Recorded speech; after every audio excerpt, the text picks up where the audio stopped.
Hello guys, kumusta? Kumusta? It's Saturday night and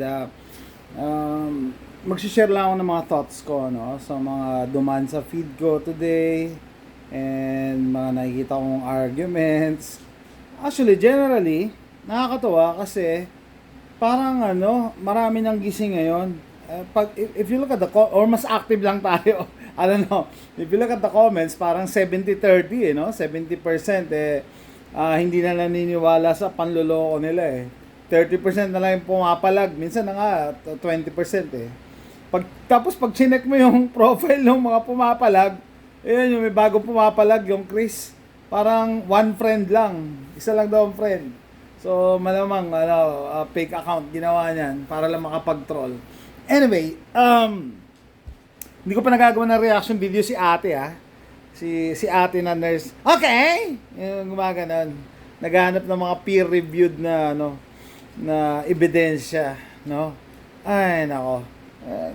Actually, sabi ko nga, 8 na yung ginawa kong clues eh. Hindi pa ba sapat 'yon, no? The fact na lumabas yung trust the science, isa sa mga clues yan eh. That is the most unscientific statement na pwede mong bitawan. Trust the science. Trust the science means follow blindly.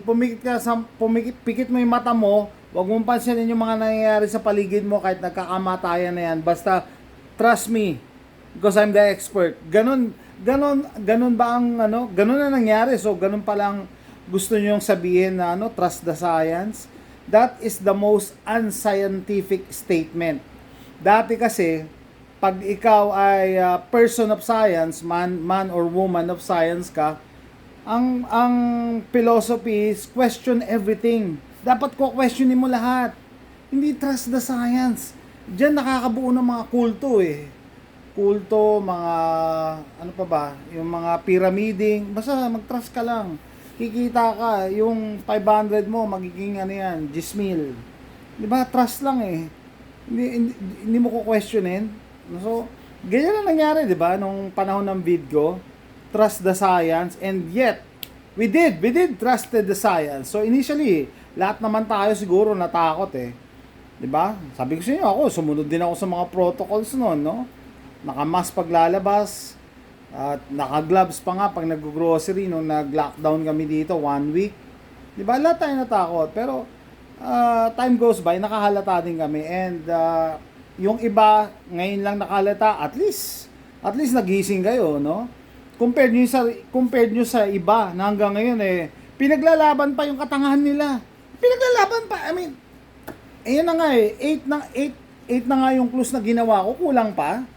Sabi ko, gagawin ko ba 10 to? Pwede naman marami pang iba na hindi ko pa na-mention, pero ito sasabihin ko sa inyo, hindi ko kayo pinipilit na maniwala sa mga sinasabi ko. 'Di ba? Wala akong mapapala dito. Ano? Pero sabi nga sa The Matrix, may nakita akong meme ng The Matrix. I can only show you the door. You're the one who has to go through it. Papakita ko lang sa yung pinto, ikaw ang magde-decide kung papasok ka diyan o hindi.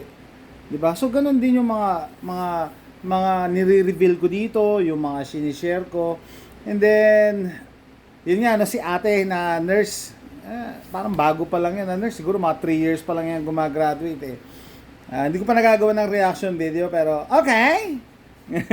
Baka daw wag daw kayong magbigay ng mga ebidensya na dahil na experience lang. Dapat daw yung mga peer-reviewed. Tataka nga ako, obsessed kayo sa mga peer-reviewed na mga medical journals na yan, mga studies na yan. The problem is, nadadaya yan! Napipeke! So, pinost ko dito sa aking page, yung The Lancet, the oldest and most respected medical journal. Ilang beses na silang nag-recount or naglaban o bawi dahil napatunayan yung mga pinost nilang mga studies, peke, fraud. May isa dyan yung nung binatikos nila yung ivermectin sa yata yung study sa Australia, wala pang roll out doon. I don't know. Basta ilang beses nang nag recount o nag-recall ng ano ba yung term, nakalimutan ko eh. Binawi nila yung yung peer reviewed na dinaya yung peer-reviewed. So yan nakakainis eh. Obsessed kayo sa mga peer-reviewed, mas dapat nyo ang pahalagahan yung based on experience. Ano yung based on experience? Ang dami na nga nagsasabi, yung anak nila after na ganito, nagsuka, nahilo. Hindi mo pwedeng isang tabi yun. 'Di ba? Hindi mo pwedeng sabihin ay hindi yan kasi hindi yan peer reviewed eh. Ha?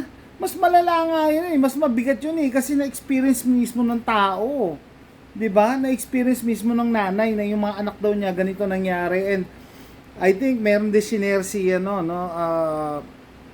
basta marami naman nagsi-share diyan eh. 'Di ba?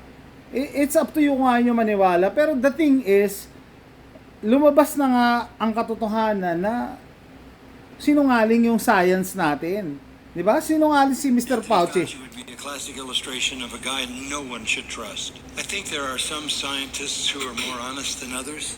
Yeah. Ito daw si Anthony Fauci daw is a classic example na no one should trust. No? Pero may mga, don't get me wrong, meron din mga matitinong scientists. Meron ding matitinong mga doktor, meron ding matitinong nurses. No, the problem is mas konti, no? I don't know kung siguro explain nga natin yun kasi na brainwash na eh. I-explain ko sa inyo yung breakdown paano nabe-brainwash yung mga matatalino. Usually, ang nabe-brainwash daw yung matataas ang mga pinag-aralan. Mas madali silang ma-brainwash kaysa yung mga ordinaryong tao dahil nakikita natin yung yung obvious. Sila may pride na mataas pinag-aralan ko, hindi ako pwede magkamali, ganyan. Tapos galing to sa peer-reviewed na source Ang problema, nagsinungaling yung peer-reviewed na sinasabi mo. And then yung balik tayo sa science, no? Masyado kayong believe sa science no? Nung binago nila yung question everything, ginawang trust the science, naniwala pa din kayo. That is the most unscientific statement, and yet maraming naniwala. Bakit we should not always do that? Because sometimes science lies. Nagsisinungaling minsan yung science natin. Sometimes nagkakamali yung science natin. So it's up to you kung si Fauci mo kasi sinadya to So nagsinungaling talaga to. Unang-una, napatunayan na nasa diary niya to na nagkukos ng miscarriage ang Bidco box. Pero 7 months after niyang isulat yon sa diary niya or sa text niya, sabi niya safe daw yan, yung mga mothers dapat magpaganyan. So nagsinungaling siya. Anyway, so balik tayo sa science, no? Sometimes science gets it wrong, or sometimes science lies, no? Hindi siya perfecto na tama palagi. Ano example? Si Aristotle, kilala niyo ba si Aristotle, no? At his time, no? Pinakamatalinong tao sa buong mundo, no? And then syempre, maraming naniniwala sa kanya, maraming nag-agree. Sino ka para questionin mo si Aristotle? Sabi ni Aristotle, ito lang yung part na sabi niya na yung Earth daw ang sentro ng universe.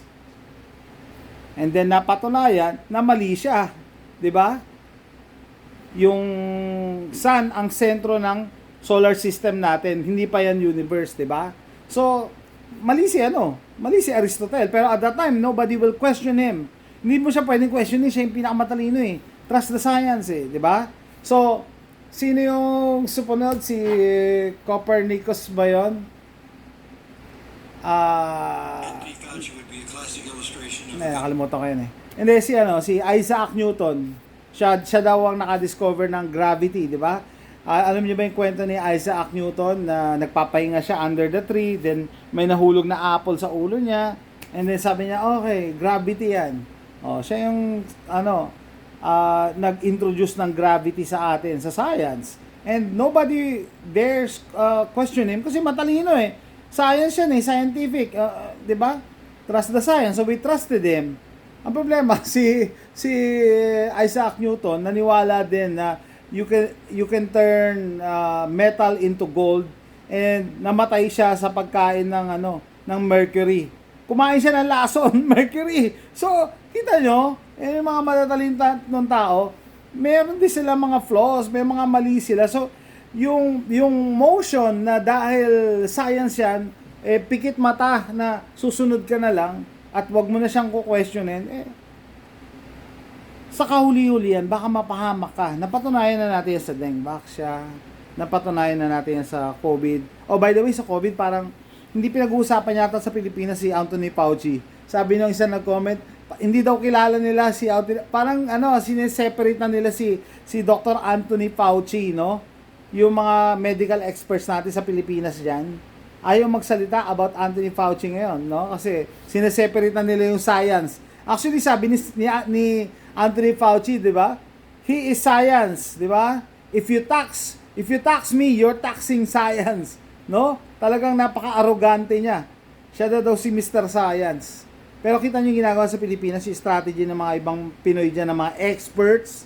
Ayaw nilang pag-usapan si Anthony Fauci. Paano hindi niyo kilala si Anthony Fauci? Lahat ng protocols na ginawa, inimplement ng DOH, galing sa WHO, galing kay Anthony Fauci. Di ba? Binabalang nila yan sa inyo, and then ngayon, hindi niyo kilala, ayaw niyong pag-usapan.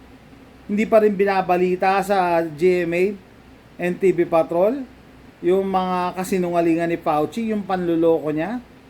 Di ba? Kaya sabi ko sa panahon ngayon, ang hirap I want to be in the middle, no? I want to be the voice of reason.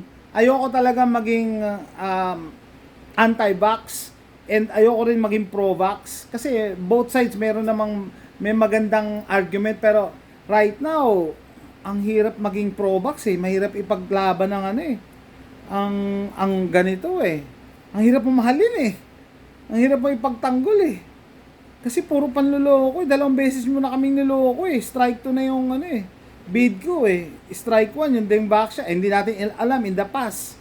Meron pa nga mga Taleodila. May mga ibang vax sila in the past. Hindi na natin i-bring up, pero very recent kasi yung Dengvaxia. Tapos sabi move on na kayo, matagal na yan. Kinalimutan na lang. Tapos ngayon, yun din sinasabi ng mga haters ng mga pro-vax. Kalimutan yan, stuck pa rin kayo, obsessed pa rin kayo sa COVID. Hindi kami obsessed. Hindi nga ako nagpabakuna kahit isa ikaw, nagpa-booster ka pa, ikaw ang obsessed. And hanggang ngayon, 2026 na. Ilang araw na lang, na. Naniniwala ka pa rin kay Anthony Fauci? At saka kay Duque, naniniwala ka pa rin? 'Di ba? By the way, nasaan na kaya si Duque? Good night.